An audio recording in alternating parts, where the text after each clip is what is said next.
Congratulations on all your success. Thank you. Yes, absolutely. We were just in here watching the preview of What You Wish For, the trailer, and man, looks like a good one. Definitely going to be a good one.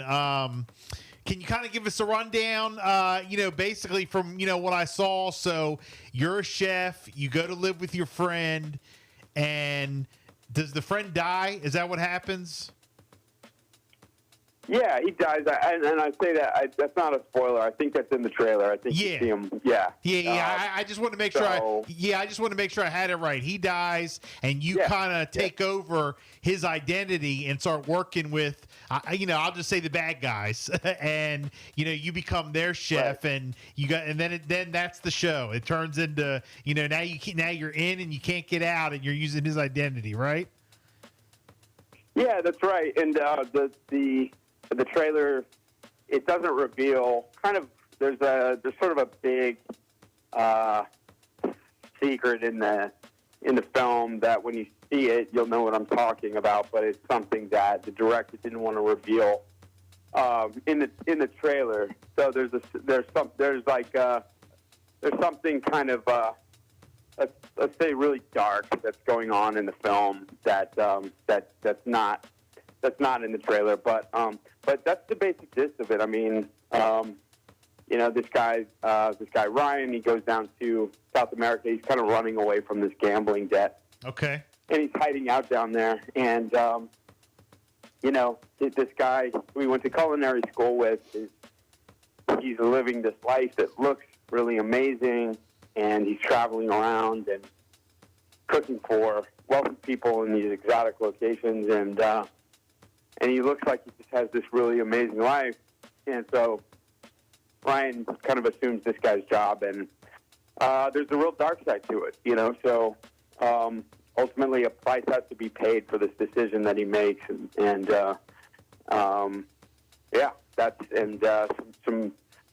scary stuff ensues. Yeah, well, it looks like when you're there and you're cooking for the guys or whatever. I'm not sure, everything what was going on, but it's got to be right. And if it ain't right, then there's going to be a problem. And that was a whole nother, part of the movie. And then they end up really liking it, and you continue. But really, the whole time you're using your friend's identity, so they don't think that it's you. Right. And I mean, it's a thriller. It looks like a great thriller, man. I'm looking forward to it. It is, yeah. No, it's really well done. It's kind of got a throwback vibe, like if you're a fan of Hitchcock movies, things like that. I think you're really going to like it. So I think people are going to enjoy it. What You Wish For in theaters, on digital, on demand, coming up on Friday. Definitely looking forward to it. Anything else? You got cooking? Anything else you working on? Yeah, I've got a couple films coming out. Probably go to they'll probably end up at festivals. One's called Violent Ends with Billy Magnuson, and then I just did a film in Oklahoma City with Lou Diamond Phillips called Keep Quiet, which is kind of centers around Native American gangs. That's kind of the backdrop of it. So yeah, man. Busy. Well, yeah, I've been pretty busy, so you can look out for those in the coming year. You have been a part of some huge franchises. Terminator 3, Rise of the Machines, Fear the Walking Dead, which I always call like a cult-like following. How was it to be part of both of those franchises, among others?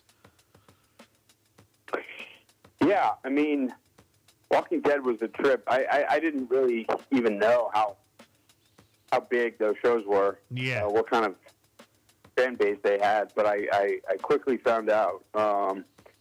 It was fun, man. I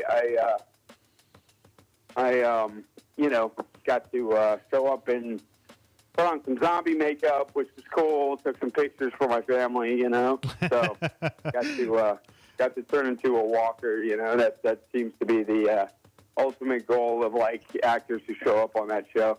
Yeah, and then A Man Without a Face. I mean, you were in that one too, a while back, and like did those kind of movies, like, is that draw to you, or is that just what you end up doing? Yeah, I mean, people will ask me sort of like why I tend to do certain types of films, and the truth is, it's been pretty good fortune. I tend to I select the best option that's usually available to me. So yeah, a lot of these types of films, and from a young age, they've just sort of they're the roles that kind of come my way. So just been really fortunate, Yeah, so. like those horror, thriller, sci-fi, type movies. So that's pretty cool. Yeah, they seem to be really popular these days. People eat them up. So. Absolutely. I mean, well, this one, coming up, it definitely seems like right up our alley. So looking forward to it again. The film is currently 86% on Rotten Tomatoes, which is awesome. And they had the world premiere at the 2023 Fantastic Fest. Again, What You Wish For in theaters, on digital, on demand, coming up this weekend. If people want to follow you on social media, they want to check you out, Nick Stahl, how can they do that? Yeah, I have one social media account. It's Instagram. It's just my name, Nick Stahl. So that would be it, man. Yeah. And that's it. Smartest man in the room. Smartest man in the room. Exactly. Well, look, Nick, definitely looking forward to checking out, the movie. And, I highly suggest you check the trailer out, too. So really, really good, guys. Nick, thank you so much for checking in, my man. We appreciate it. Yeah, thanks for having me, guys. I